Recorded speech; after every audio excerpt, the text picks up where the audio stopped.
right, I can see a lot of people joining us right now. That is great. I'll probably give everyone a couple more minutes for the rest of the attendees to join the session. Meanwhile, for everyone who is in the Zoom right now, feel free to utilize the Q&A function that you might find at the bottom of your laptop screen, or if you're using a phone to connect, it'll be right at the top. So feel free to use that Q&A function to let us know if you have any questions during this whole podcast session. And yeah, feel free to also raise your hand if you have a question. So just take note that this session will be recorded, although you can submit your questions anonymously as well. All right, so let's give everyone a couple more minutes. I see quite a few familiar names. Some we know, some we don't. For the people here for the first time, thanks a lot. We really appreciate it. And for all the people that we know that are here to support us, thanks a lot. Appreciate it too.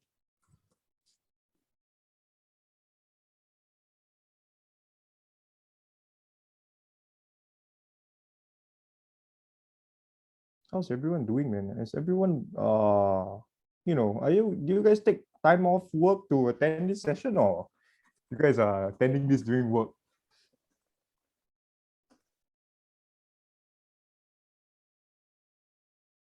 I think most of them probably took a break. Don't be shy, guys. Don't be shy. Just like interact with us. Wow, took leave. Thanks.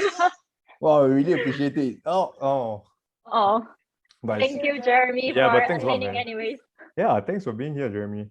All right. I hope you've got your coffee with you. It's 3 o'clock. Do you have a coffee with you, Evelyn? Oh yes, for sure. We don't. We had our coffees already. Yeah. All right. Okay, so it's 3:02. So I'll probably just start first while everyone attends. So hello everyone, and welcome to RECHRGE by Mednefits. For those who don't know, Mednefits is an employee benefits platform, and our goal is to build the infrastructure allowing HRs to automate and manage employee benefits seamlessly. Before we start the session for today, do note that you can use the Q&A function to leave any questions, and we'll be able to answer them as well. So joining me with this podcast session for today is my co-host Brian, Mednefits account manager. Hey everyone, Brian here. So I think like Xiangli introduced, I am an account manager from Mednefits, and thanks for joining us for RECHRGE. So it's kind of like a brainchild that we came up with to create a platform for HRs to come together to recharge with us and also discuss relatively drier HR topics in a more fun and lighthearted perspective. Yeah, so for all of you guys who are with us in Zoom, like we said earlier, thanks a lot for being a part of our pilot episode. And those of you who are on Facebook, we see you and we hear you. So feel free to drop us any questions. And if you want to find out more after this session, just scan the QR codes on our screens and you can get in contact with our team. Yeah, so I believe most of you guys are working from home. And speaking of which, I haven't seen you in a while, Xiangli. Yeah, with this whole hybrid model of going to office, working from home, I think it's been some time since we had an interaction physically as well. And I think it's the same for everyone in Singapore. The pandemic has really changed the HR landscape. And I guess it's also why it's the perfect time to kind of talk about how that has changed everyone's behavior, as well as how HRs have to kind of take care of their employees. So what better way to kickstart this conversation with the principal consultant, founder of Decode HR, and the world HR expert, Evelyn. Thank you so much for joining us today, Evelyn. Woo-hoo. Thank you. Thank you, Xiangling. Thanks, Brian. It's great to be here on the Thursday afternoon. Great timing, 3 p.m. Kudos to you guys. And I love the name RECHRGE. So how did y'all think about that name? How did it come up? I think I shared earlier, it's kind of like we wanted to breathe kind of new life into HR. The topics tend to be a bit dry. We want to give you a bit of a younger perspective. Not saying that it's old. I'm not saying anyone here is old or anything here is old. Just want to give you a different point of view lah. And then let everyone just have a bit of fun. We talk about it, and learn more from experts like yourself. on all these different topics and how we should be moving as the landscape changes. Yeah. Sure. And I think as you rightly pointed out, the landscape is changing rapidly.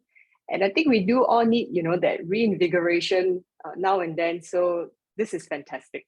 Thank you. Thank you. I All appreciate right. it. All right. So yeah, I think we've talked about a lot of changes, HR landscape and all. So I'd like to kind of like address the elephant in the room. So the pandemic has caused a great resignation. A lot of people leaving in the past 2 years. So I want to kind of start this session with that. So Evelyn, what are some of your thoughts on the Great Resignation, and how do you think that has affected Singapore companies? Yeah, I think we started hearing about this term, right? This terminology, the Great Resignation, in probably the last 6 months, especially. And I think that's largely also because this is not a phenomenon that we are experiencing in Singapore alone. I think we are hearing and reading about it and experiencing it in companies, or we can see in our clients' companies as well, that this is happening globally. So I think in that sense, that's also because it's been a global challenge for all of us with the pandemic. I was reading this magazine, Psychologies, and I came across this quote that I really like. It's this: "A caged bird does not sing." And I think that really actually describes many of us. We really felt like caged birds, for 2 years. And I know some colleagues, associates, and friends are still facing that situation. I think that's one of the reasons why, we are experiencing and seeing this Great Resignation, that people actually hit burnout, I think, in one form or another, and decided that I'm going to set myself free, and I'm not going to allow myself to be caged or chained anymore. And I think that's the reason why many people decided to seek a new career, to choose a different path, because they feel that it's now or never. Do I need to endure this? I think that's something that people have started to ask themselves. And I think the other thing that has come up very clearly is that with what we have seen, it's really been challenging and in many ways a tragedy, right? With the pandemic, people do want to see purpose and they want to experience passion. And I think it has come to that juncture where, they feel that if I'm not feeling, that passion, I'm not seeing that purpose in my work, and I'm not being fulfilled or nurtured that way, then I want out. And I think that perhaps explains why a lot of people are choosing a different path. And I don't think Singapore is an exception. Some people have the luxury of that, some people don't. But I think people are seriously considering alternatives. I think with, just to jump in on this, I think with the whole COVID-19 situation, I think the nature of employment and working, it changed in a sense where a lot of us are working from home right now. And do you think that actually this whole working from home portion, because it kind of blurs the lines between what work is and home is, and because of that, it actually left kind of a lasting impact on most of the people who are employed and are working from home in that sense. And because of that, it's part of the cause of the Great Resignation, because they can't find that divide anymore. Everything is so kind of meshed together. Yeah. I think it's partly that. I think thankfully though, 2 years into this, people are beginning to find that balance and that footing and learning to draw boundaries. I think it was especially challenging when we were all right smack in the middle of it. So I think it's better now. Having said that, there are some people who love working from home, and they're like, it works well for me, and they like it. For me though, the way I see it is there is a bigger sort of picture that we need to appreciate, which is working from home does have the merits, as in it provides flexibility. Some people like it, helps them to focus, reduces commute time and so on. But I think what I have observed is that sometimes not being able to come together as a team does not allow us to have really fantastic brainstorming time. And I think what could be compromised, as a result of that is the ability to co-create, to innovate, to truly be creative, because a lot of that sort of questions come only when you're having side conversations. We are now so used to being super efficient on Zoom. We have our agenda all neatly lined up.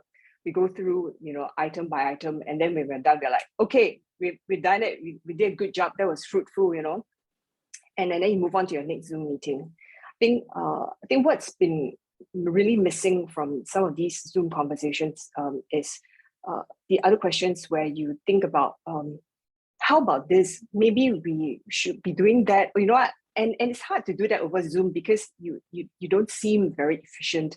You may not come across as someone who's thinking very clearly, So I think we need to be mindful that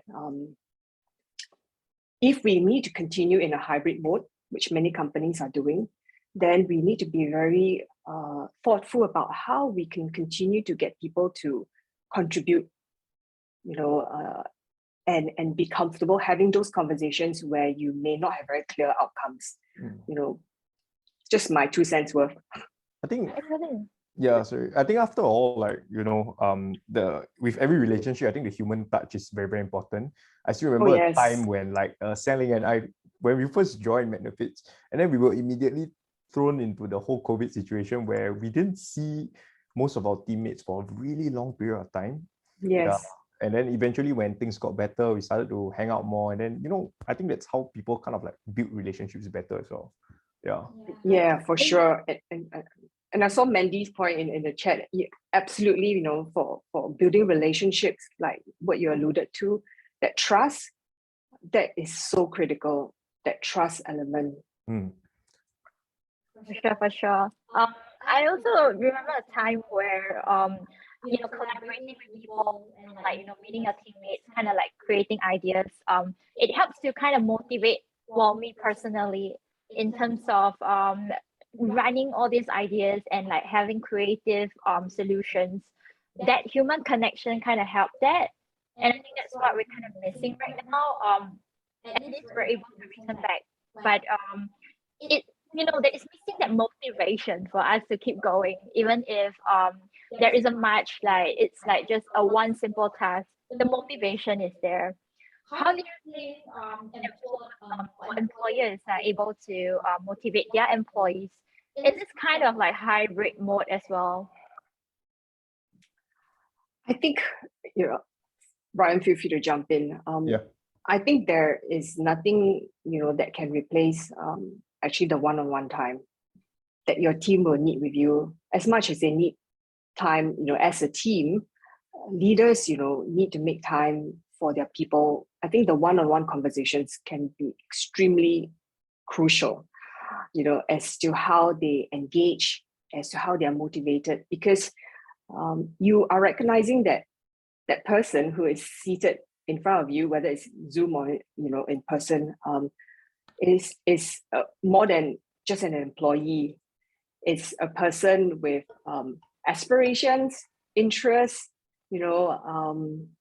and hobbies, and so I think when we are able to engage with someone at that level, you understand what excites them, you understand, similarly what they don't like doing as well, and then I think that's when you can really craft work, and even the delivery of that work, in a way that really taps on their strengths.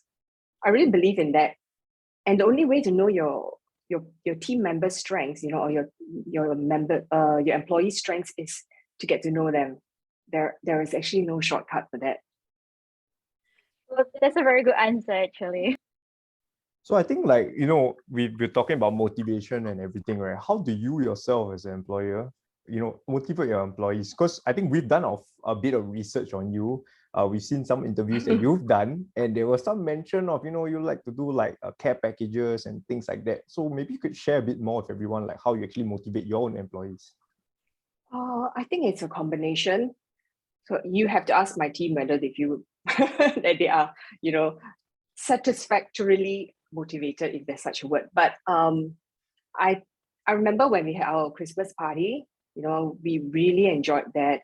We had a core team that came together to plan the party. We had, food. We had a gift pack sent to the employees' homes, and we had games, and it was really good. Junjie is quite motivated by you, apparently. Yeah, glad to know, Junjie. Yeah, so I think we do need to make time for that. Personally, what I find most challenging actually is to carve out that one-on-one time, because especially as the team grows bigger, it takes more commitment. And I think that's really important, because that's also where you find your coachable moments. And I strongly believe that one of the best ways to motivate your team, right, is to develop a coaching culture. I believe in it so much so that I have also, engaged a coach for myself, which I feel is a milestone, given that coaching is something that I've been doing for a number of years now. And I think when we offer, those moments of ourselves as a coach to our team, we are saying, I see your potential, I see your strengths, I recognize that you are able, to do all these things that we're talking about, and I want you to succeed. And I think when your people know that you actually want them to succeed, and when they know you've got their back, I think that will really motivate them, because they say, yeah, I want to do my best. I have the opportunity to be the best version of myself here in this workplace, and I really want to live up to it. I want to give it my best shot. So I think that really makes a difference. I think particularly during this pandemic period, and even now it's very emerging, expectations are very high, whether it's from your clients, from your bosses, they're looking at performance, they're looking at numbers. So I think that was also the situation in the past couple of years, so much emphasis on performance. So I think if we only look at our people as people who will enable us to reach those numbers, they will know it, right? Yeah. I think 100%. I think we see them beyond that, but really as co-workers, then it makes all the difference. Yeah, that's actually really accurate. I myself left during the pandemic, and it was a period where I felt like I wasn't hurt by the company, and like I was just basically another person who produced numbers. And yeah, so that point really resonated with me, and I want to kind of ask you as well, like your thoughts, because not every company have the mindset of one-on-ones, checking in with the employees, making sure that they feel like they're heard by the organization.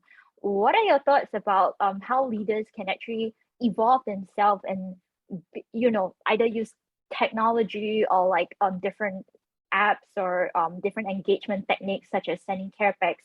How can these leaders, like, improve themselves? Yeah, I think that's a very good point that you have made, because I think we do need to take an integrated approach, because at the end of the day, you need to be able to sustain the approach. When I say sustain, it means that it's not a one-off thing, it's not a one-hit wonder and then everybody is wild and then it doesn't happen again. I think you do need to think about a longer-term strategy, because, some leaders, you can't clone yourselves, then what are you going to do? Then I think it's about, in a way, nurturing that culture across the team, so that all leaders, recognize that, people are truly my most important asset. And I want to be able to develop them, nurture them, give them opportunities. So it could be a combination of your people strategy. For example, it could be something that's quite systemic. As an example, I'm quoting from one of the workplaces that I came from, and that was many years back. I had a very visionary leader. She had the foresight to see that if you have opportunities in the company, why do you only open it up to a certain level of people? If you believe you have a good team, then you should actually open it up to the entire team.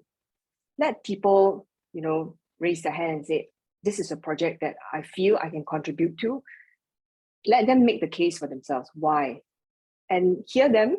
And if indeed, you're convinced, let them have a shot at it. I remember at that time, when this practice, so-called practice, was introduced, it was like, wow, nobody did that, because, such grand opportunities were only made available to certain levels of leaders. So when that leader, that senior leader, changed the way we work and open up all these opportunities even to the more junior team, it really changed the dynamics and culture of the company. And actually what it did was it created a team of younger people who were hungry, and they saw that I have access to opportunities, and I would be supported. And I was one of them, like I say, it was a long time ago. But then it gives you the opportunity to see that you can actually do things that you never thought was possible. So I think when companies give their people the opportunities to be challenged, to be stretched, but also to support them, they will see their teams really take off. So like I mentioned, it's an integrated approach. So it could be strategies like these, coupled with the opportunity to have access to coaching, for example, mentoring, for example, having access to projects, so all these things are different ways that companies can really create the levers, I would say, the levers to really create a workforce that's motivated. I think based on what you said, I think kind of like providing a very inclusive environment is quite important right now. And also, like, I think a lot of employees are getting wiser, I would say, because as the landscape changes, people start to understand a bit more about what it's like being employed, and what are some of the things that they should or kind of like expect to receive while putting in the time and effort for a company. So we just wanted to find out, like, how can companies kind of like drive more of these like inclusion initiatives and like diversity, equity, and things like that? How can they push more for these things so that they can give their employees a more productive and I would say conducive environment, and at the same time keep these talents and nurture and groom them at the same time? Yeah, I don't know whether you realize, Brian, but that is a very, very multifaceted question. Correct. Maybe you just select a point that you want to answer, then we just work on no that. Problem. Yeah, and it's actually a topic that I'm personally passionate about. I think there are a few perspectives that I have about this. First of all, when it comes to gender-related issues, I can relate to it. Being female, being leader, and having worked at organizations where you actually see, the glass ceiling is palpable, right? And I think that has evolved. So that was about 20 years back. We were already seeing that gender emphasis. But back then it was more about the numbers, quotas, and so on. But I'm really glad to see that whole conversation has evolved, because we're also talking about how do you include people who are working from home, compared to your teams who are at the office, the workplace. How do you ensure that there is no bias, that additional opportunities are not given to people whom you see, day in, day out. So that's also one aspect of being inclusive as a leader. Something for us, I think, to be cognizant about as well, and that's important. The other thing that I've noticed in my work as a coach is that, in certain industries that are heavily male-dominated, we really need to be very intentional about thinking about our strategies to support women and to be able to model the right kind of behaviors. What I find really fascinating when we talk about this topic is that a lot of times we think about policies or things that we can do in the workplace that we can institute so that we can give visibility, for example, to high potential women, upcoming women leaders. I think a lot more attention needs to be paid to informal relationships as leaders, because it's sometimes the drinks on the side, the coffee chat, the cigarette breaks, that actually are very, very important platforms for some of these conversations.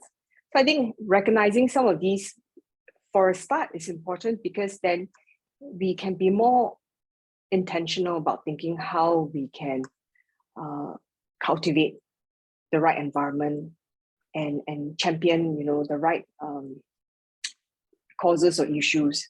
So that's another perspective, on the whole DE&I thing. But like I said, there's just so much, around this topic. We could talk about this topic in itself for the next 1 hour. Yeah.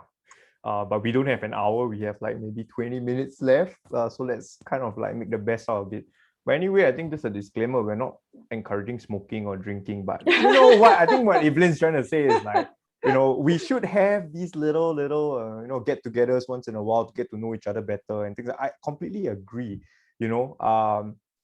To put it in a very odd way, it's like I feel like some of the better relationships that I've had as an employee usually came from the smoking corner.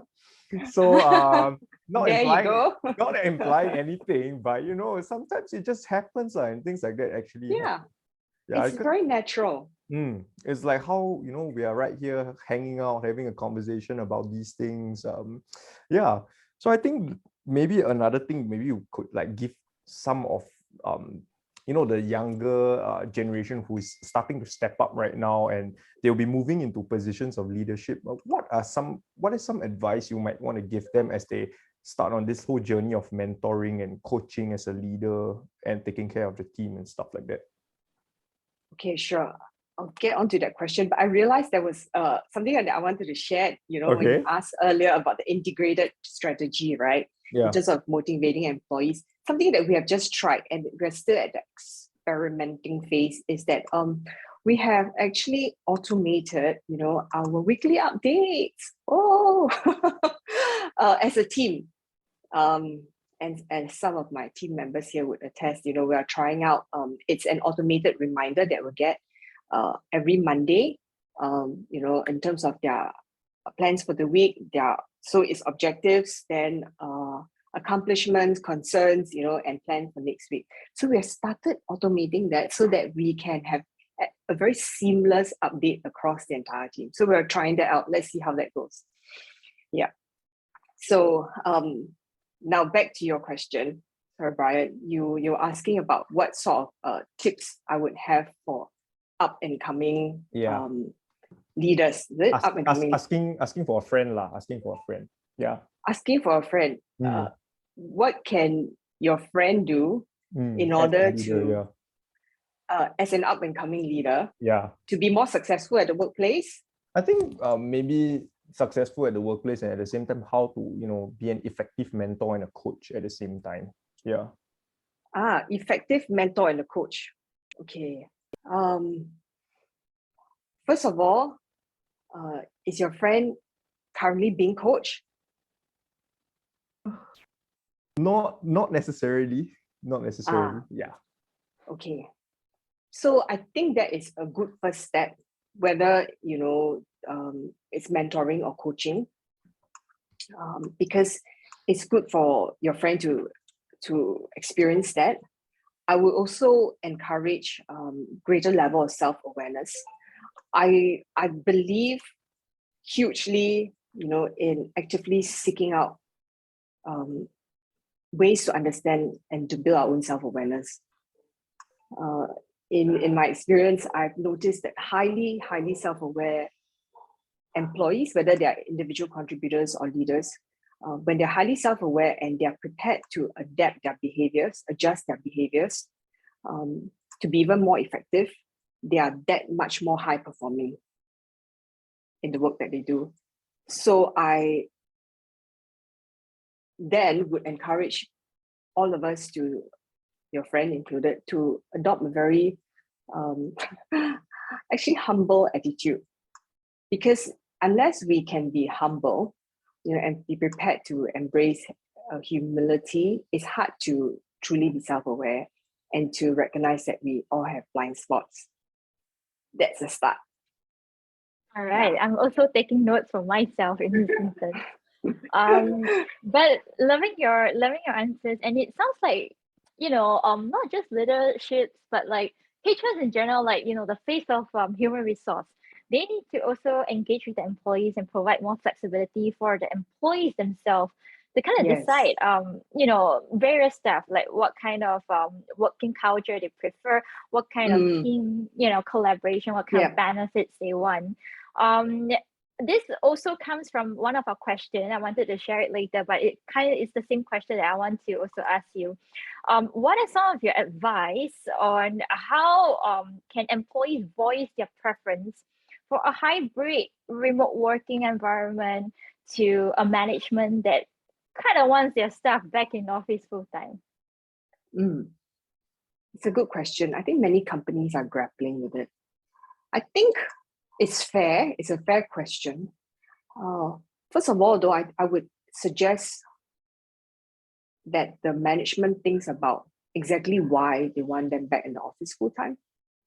And maybe that's already, been thought through. You've got all your answers, which is great. But the reason why I say that's important to think about and to also clearly write down, because that helps you with your distilling process, is because you need to be able to have strong, I would say, reasons. Because like it or not, that a lot of your team members now find that I may actually have that perfect rhythm, with a hybrid or remote, working arrangement, and it actually meets my needs, and it's helping me to do a better job. If it's helping me to do a better job, it's helping me to meet my KPIs, if you're using KPIs, so if I am actually doing a better job today, I'm a happier employee today, you need to be able to convince me why I need to be back in the office full time. I think that is fair. Of course, you could say, but I'm the management, and you have to do what I say. And I think if you take that stance, very soon, you will see your employees contributing to the Great Resignation numbers, like it or not. And I think that's also why companies have decided that, hey, instead of saying that I'm going to insist that everybody comes back full time, maybe I should, try to understand what is it that my people, enjoy about having some measure of flexibility.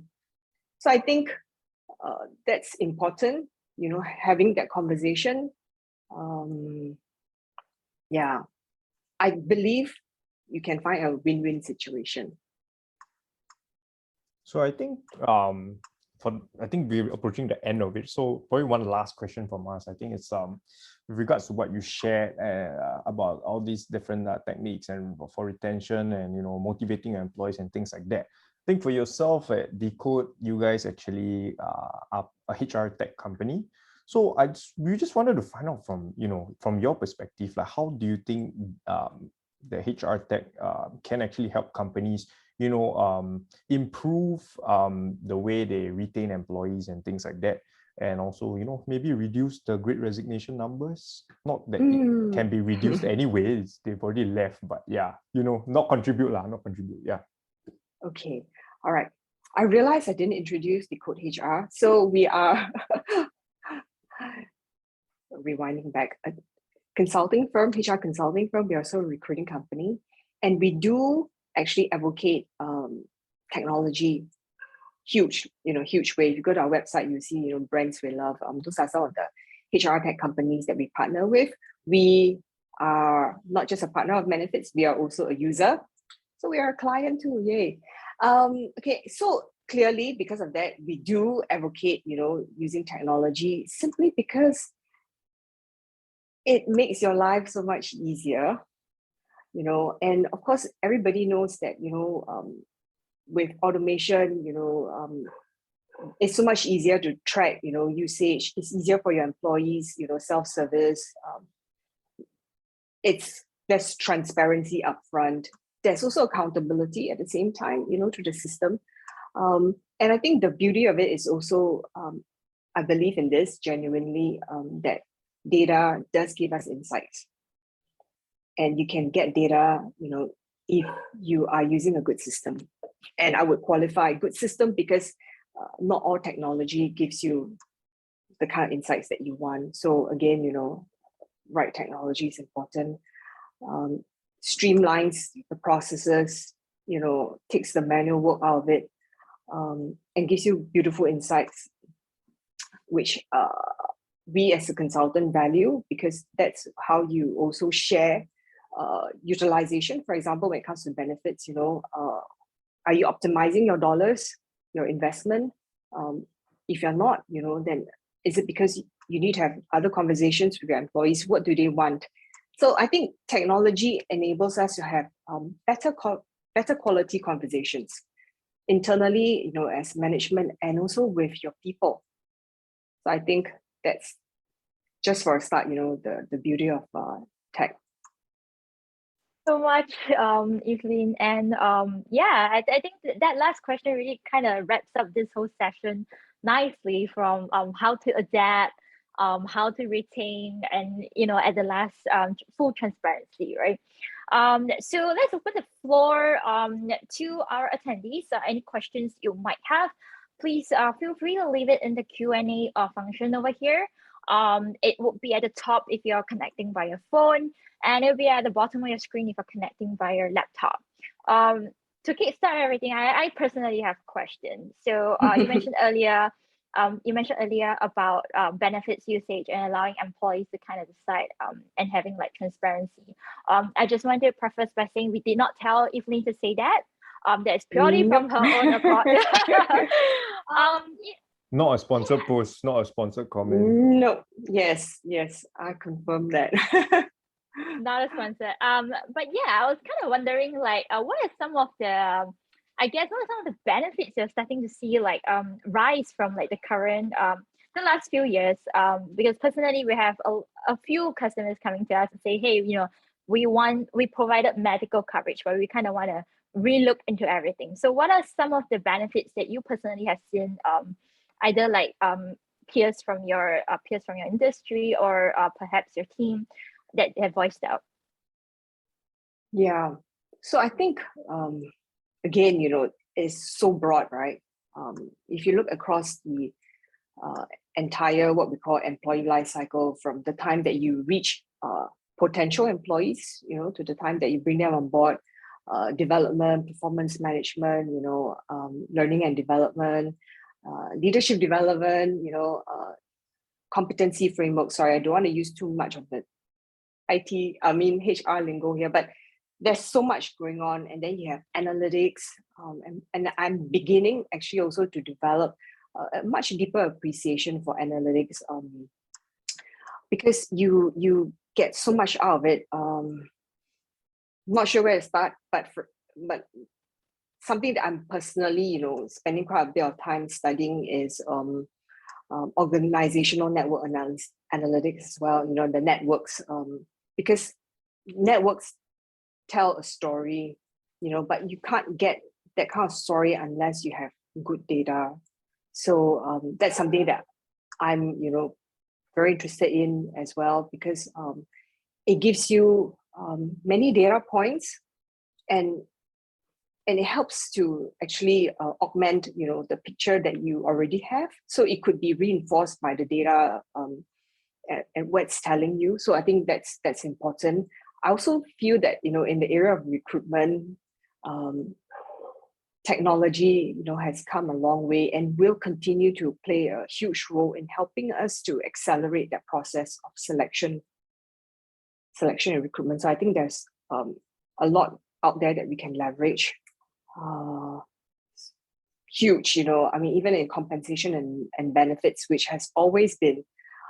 I remember when I was, in-house HR, when it came to that compensation, review period, it's crunching of Excel spreadsheets day in and day out, and I think we can do away with needless pain. So technology can really help free us, to do things that add a lot more value, that give us a lot more insight.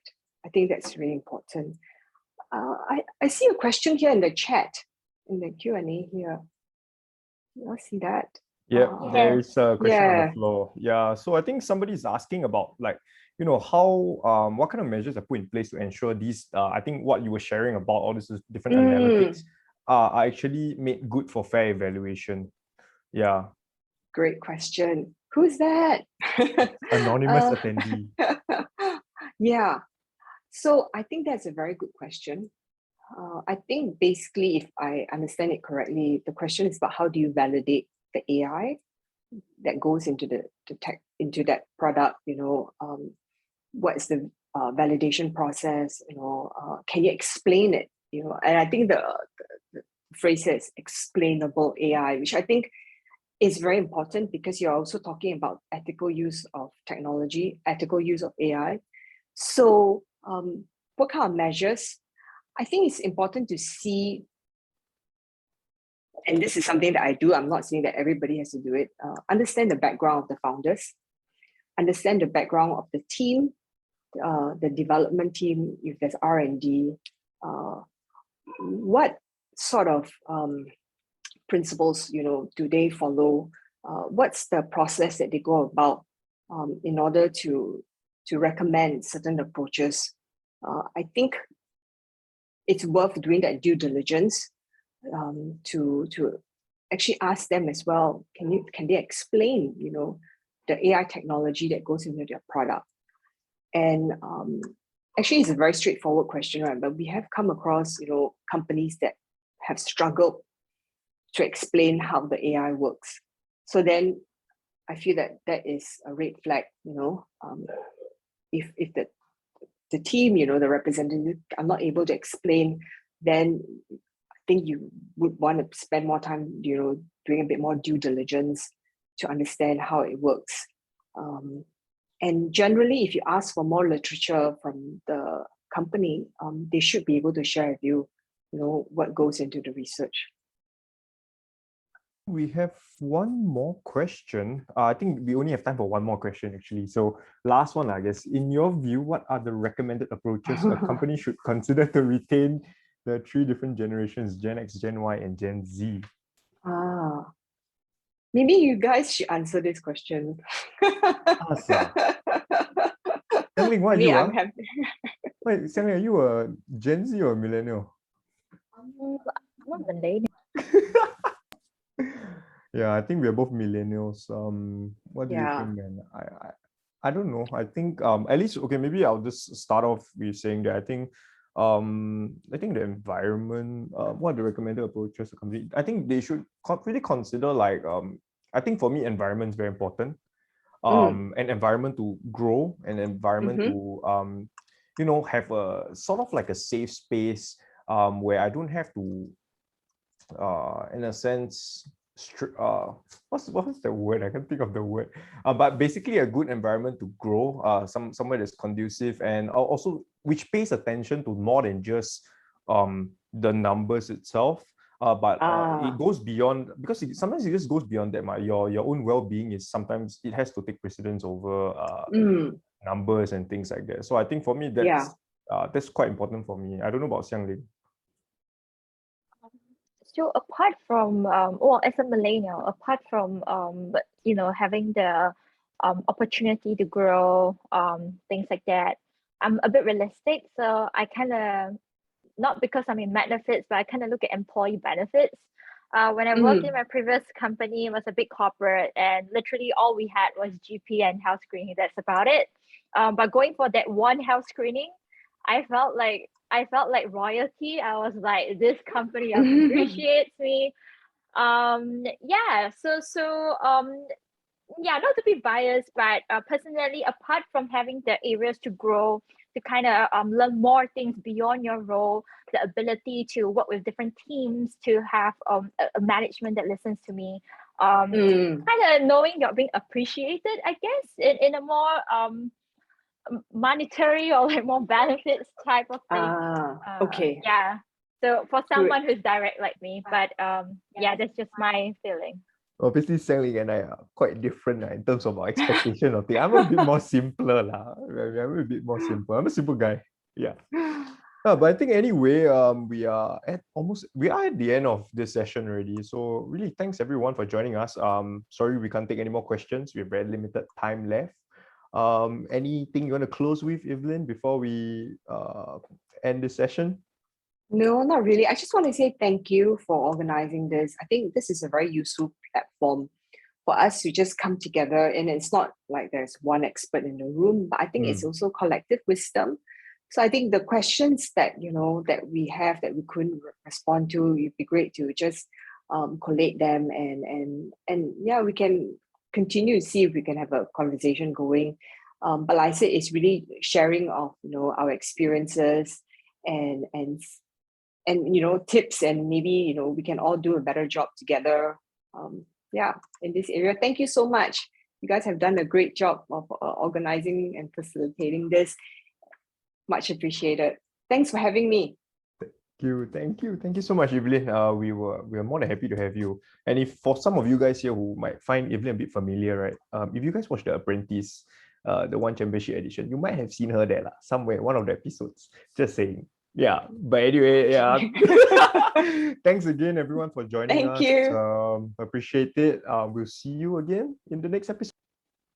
Yeah, we have a poll for everyone to do. So actually we have a poll for everyone to do right at the end. So if everyone could just help us to do this poll that we have just launched. You should be able to see it on your screen. So you can just let us know how today's session is. And if you would like to connect with Evelyn beyond this podcast today. And lastly, just want to again thank Evelyn for joining us as a guest and for being an awesome co-host, Brian. If this is something that you kind of want to be a part of, you want to join our next series, or if you just want to connect with Mednefits or Decode HR, do let us know in the poll, or you can scan the QR code and reach out to us. And yeah, hopefully you'll be able to have a second episode with one of you guys. So thank you so much. Thank you, everyone. Take care. Bye.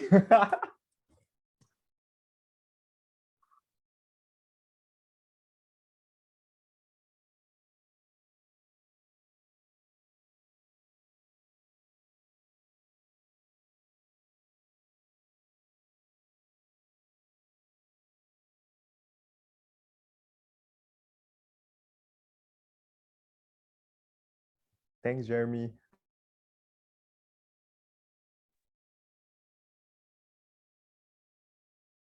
Thanks, everyone.